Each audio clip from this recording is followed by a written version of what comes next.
You have cancer. Miss Bearing, you have advanced metastatic ovarian cancer.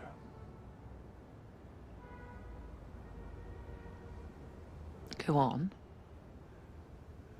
You are a professor, Miss Bearing. Like yourself, Dr. Kalikian. Ah, yes.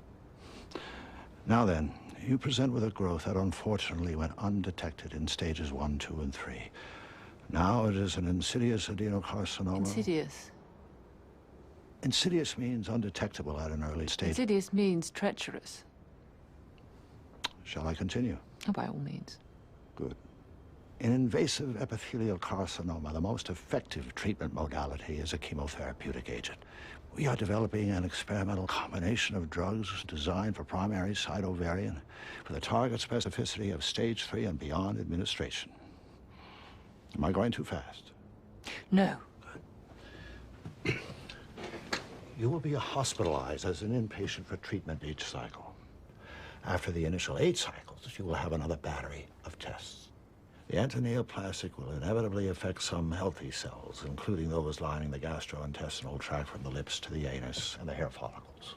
We will, of course, be relying on your resolve to withstand some of the more pernicious side effects.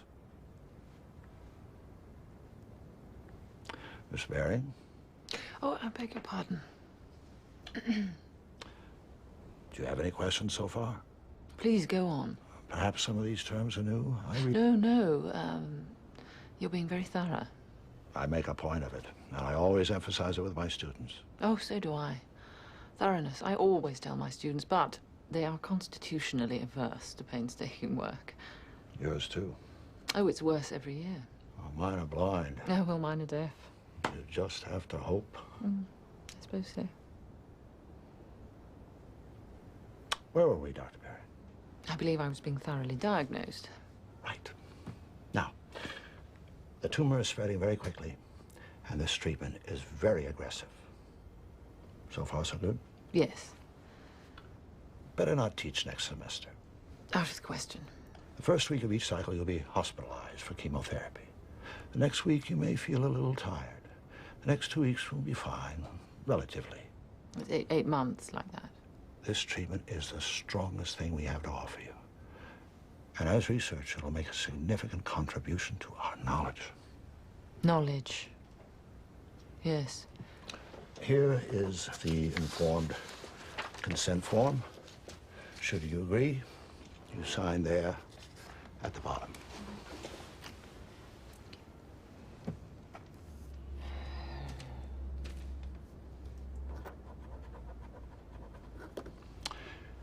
Is there a family member you want me to explain this to? Oh, that won't be necessary. Good. The important thing is for you to take the full dose of chemotherapy. There may be times when you'll wish for a lesser dose due to the side effects, but we've got to go full force. Dr. Bearing? Yes. You must be very tough. Do you think you could be very tough? You needn't worry. Good. Excellent.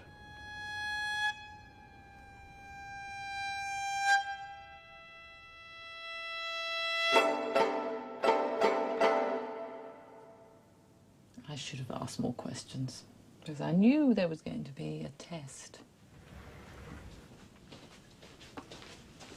Hi, how are you feeling today? Fine. Great. That's just great. This is not my standard greeting, I assure you. I tend towards something a little more formal, a little less inquisitive. Such as, say, hello. But it is the standard greeting here, so I just say fine. Of course, it is not very often that I do feel fine. I have been asked, how are you feeling today, while I was throwing up into a plastic wash basin. I have been asked, as I was emerging from a 4-hour operation with a tube in every orifice, how are you feeling today? I'm waiting for the moment when someone asks me this question and I am dead. I'm a little sorry I'll miss that.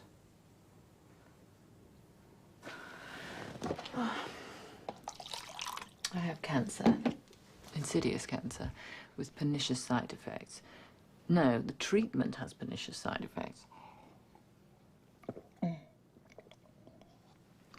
I have stage 4 metastatic ovarian cancer. There is no stage 5. Oh, and I have to be very tough. It appears to be a matter, as the saying goes, of life and death. I know all about life and death. I am, after all, a professor of 17th century poetry, specialising in the holy sonnets of John Donne, which explore mortality in greater depth than any other body of work in the English language. And I know for a fact that I am tough.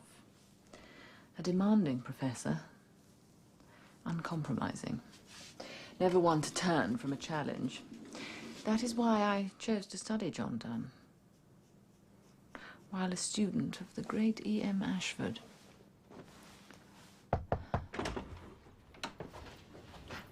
Oh, yes. Your essay on Holy Sonnet 6, Miss Bearing, is a melodrama with a veneer of scholarship unworthy of you, to say nothing of Donne. Do it again. Oh, Begin with the text, Miss Bearing, not with a feeling. Death, be not proud, though some have called thee mighty and dreadful, for thou art not so.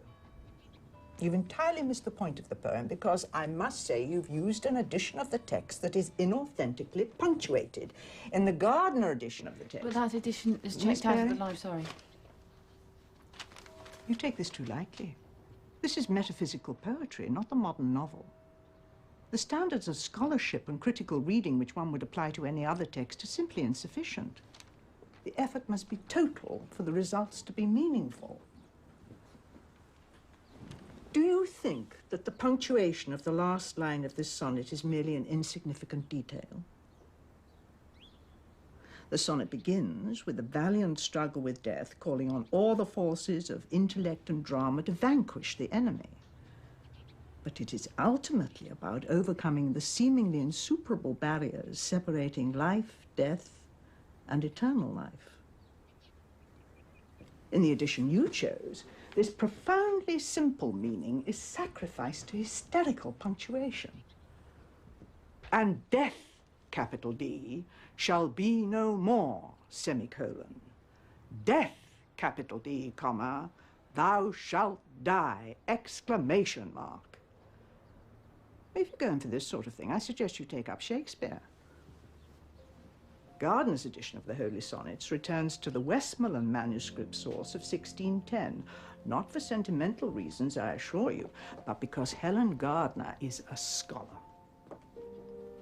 It reads, and death shall be no more, comma. Death thou shalt die. Nothing but a breath, a comma, separates life from life everlasting. Very simple, really. With the original punctuation restored, death is no longer something to act out on a stage with exclamation marks. It is a comma, a pause. In this way, the uncompromising way, one learns something from the poem, wouldn't you say?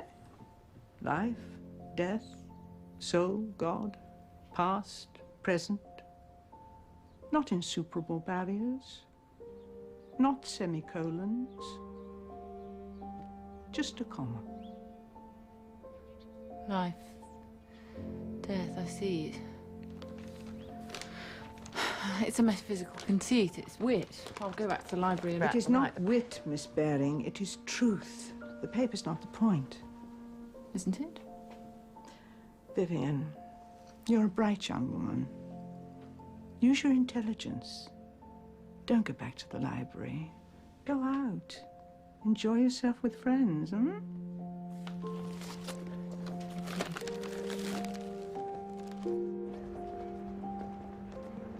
I went outside. It was a warm day. There were students on the lawn talking about, well, nothing, laughing. Simple human truth, uncompromising scholarly standards, They're connected. I just couldn't... I went back to the library. Anyway. All right. Significant contribution to knowledge. 8 cycles of chemotherapy. Give me the full dose. The full dose. Every time. The attention was flattering for the first 5 minutes.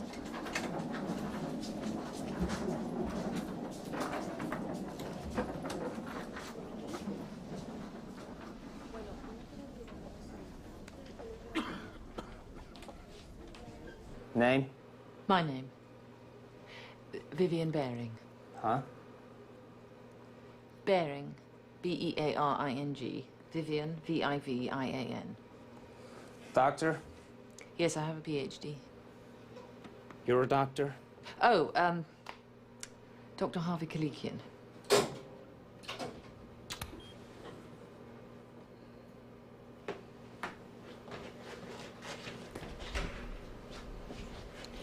I am a doctor of philosophy. Take a deep breath and hold it. Okay. A scholar of 17th century poetry. Arms above your head and hold it. Okay. I have made an immeasurable contribution to the discipline of English literature. I am, in short, a force. Okay, that's it. Name? Lucy, Countess of Bedford. I don't see it here. My name is Vivian Bearing, B-E-A-R-I-N-G. Dr. Kalikian is my doctor. Okay. Lie down.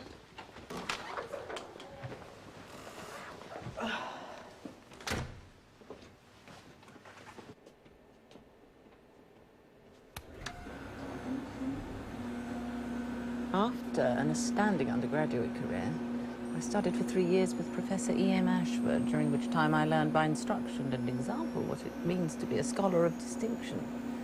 As her research fellow, my principal task was the alphabetizing of index cards for Ashford's monumental critical edition of Donne's Devotions upon Emergent Occasions. I am thanked, in the preface, Miss Vivian Bearing for her able assistance.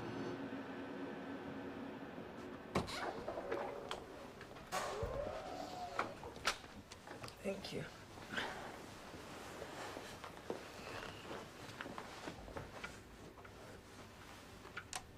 Where's your wheelchair?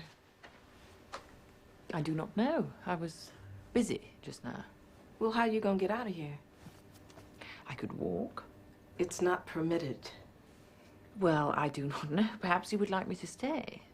I guess I gotta go find you a chair. Don't inconvenience yourself on my behalf.